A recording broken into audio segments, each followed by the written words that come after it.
মাত্র 10,000 টাকার বন্ডে কি বলবেন? দেখুন, পশ্চিমবাংলা লোয়ার কোর্ট জুডিশিয়ারি যেটা কন্ট্রোল করছে পশ্চিমবাংলা ল ডিপার্টমেন্ট, এখানে মলয় ঘটক ল যে সেক্রেটারি আছে তাকে দিয়ে পুরো ইনফ্লুয়েন্স করে।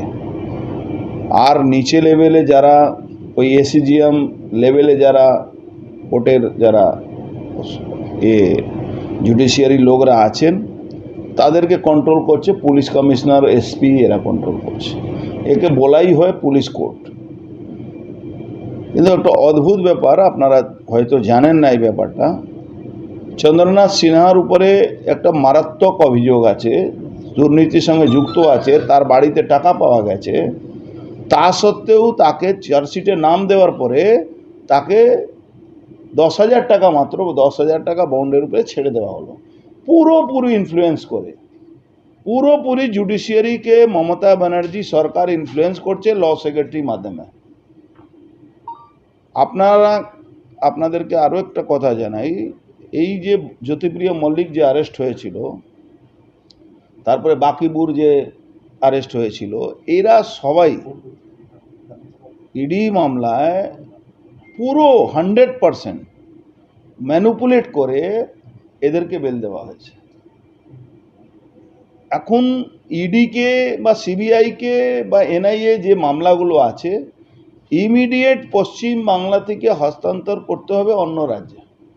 যে কোনো রাজ্যে এইভাবে জুডিশিয়ারিকে ম্যানেজ করা যায় না যেটা পশ্চিমবাংলা ম্যানেজ করা হচ্ছে। একটা সামান্য ছোট্ট ঘটনা, আজকে মানস সাহা আমাদের লোক, ও কি রিকভারি দেখাচ্ছে, ইট রিকভারি দেখাচ্ছে, আজকে প্রায় 1 মাস ধরে জেলে আছে, যার কোনো এ নেই। পিসি চাইছে, পিসি চেয়েছে, জেলে ঢুকিয়ে দিয়েছে। আজকে ইডি পিসি চেয়েছে, পিসি দেয়নি, তাকে বেল দিয়ে দিয়েছে।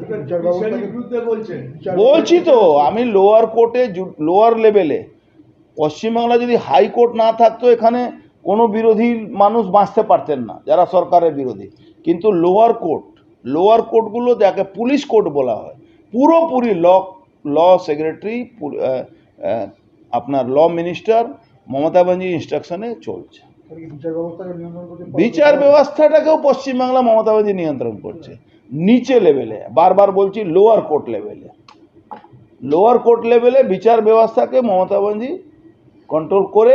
আজকে আইনের শাসন বলে একটা ভরসা থাকে সবসময় মানুষের, কি গো টু কোর্ট, আসো তোমার কোর্টে বুঝে নেব। সেইখানে এই যে বালু মল্লিকের বা বাকিবুরের যে বেল হয়েছে, তার এগেনস্টে ইডি হাইকোর্টে গেছে। চন্দ্রনাথ সিনহা ব্যাপারেও আমার মনে হচ্ছে যাবেই, কেন এইভাবে একটা চার্জশিট হয়েছে, তারপরে তাকে পিসি চেয়েছে আর তার বেল হয়ে গেল। জেনারেলি কি দেখা যায়, পিসি চাইলে কিন্তু তার বেল হয় না, পিসি খাটতেই হয়। কিন্তু আজকে পুরোপুরি বোঝা গেল এভরিথিং ইজ ম্যানিপুলেশন। চন্দ্রনাথ কেসে সবটাই ম্যানিপুলেট।